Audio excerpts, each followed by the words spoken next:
Hey, welcome back to KSG. Welcome if it's your first time here. We're going to take a look back at that dehydrated chili that you saw the short of some time ago. We've had time to let it set out now and we know that it's not going bad. And we're going to go ahead and reconstitute it. And this has been a fun journey. So for those of you who haven't seen that short, we found these number 10 cans of Wolf chili with no beans on sale, and this gave us the great idea to go ahead and dehydrate some of this for use on the trail. Now, this stuff comes out looking rather appetizing. Very, very moist. Everyone loves that word. And what we did was popped it into our dehydrator, and we ended up with this, which looks probably like just a large bag of bark at the moment. But what we have are chili chips, I guess is the best way to put that. I hope you guys can see that. One of the issues we had when we went to reconstitute that was it takes quite a while for it to absorb its water.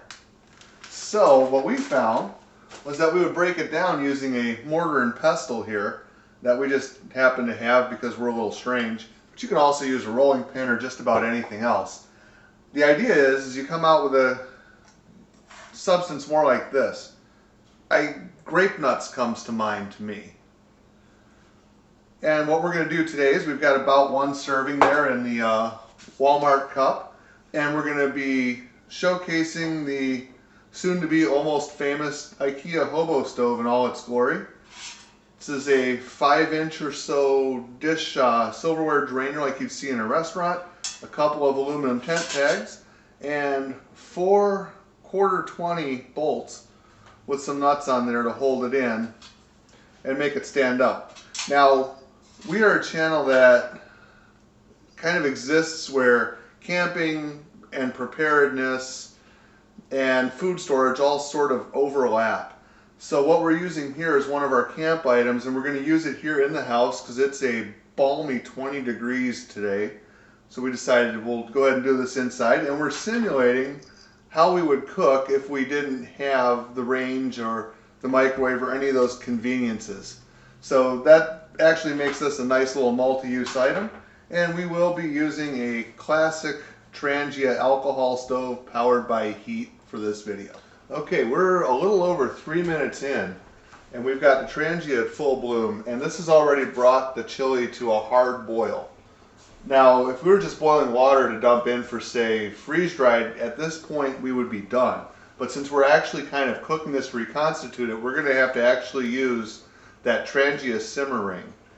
And this is just, it cuts off part of the flame. I'm sure most people are familiar with this. But we're going to actually use that and see if we can't save some gas. And this will make it take a little longer to cook, but I think our results will be better for it. Burnt chili just doesn't sound good. But that is the secret of the Trangia simmering. Put it on cold and just set it in at approximately where you want it open. If you have to take that off hot, I'll usually use either a multi-tool or a pair of pliers or even small tongs or anything to take that off. A leather glove, anything. Just do not touch it with your fingers. Okay, we are now at about 10, maybe 12 minutes in, and this is done. What you didn't see is a couple of times checking and stirring, just like anything else in cooking. So we're going to go ahead and pull this now. There we go.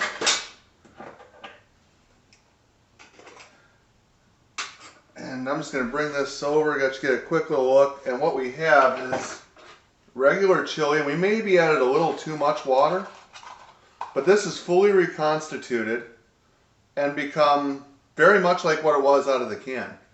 The flavor is almost the same, and it's actually pretty good. Now, okay, one thing that you want to remember when you are cooking with these little Trangia stoves, they get very, very hot, and this whole hobo stove gets extremely hot. So you're going to want to have your multi-tool, leather gloves, pair of pliers or anything to go ahead and do that. To put it out, I'm going to go ahead and just take off the simmer ring here, and I'm not going to touch this because I don't like blisters. But, you know, holding it with the rag, the bandana, just pop it back on, and you can probably hear and see that bloom. I'm just going to carefully set this on top, and it will extinguish itself. So I hope you're starting to see how all of these little tips, from dehydrating the food to what we have in our kits work on many different levels, and we're going to start bringing this all together for you. So stick with us, and if you haven't seen it already, go ahead and check out where we talked about these cook kits a little more in an earlier video, and check out our Get Home Bag video.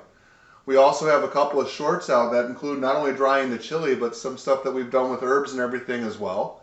So stay tuned, there's more to come.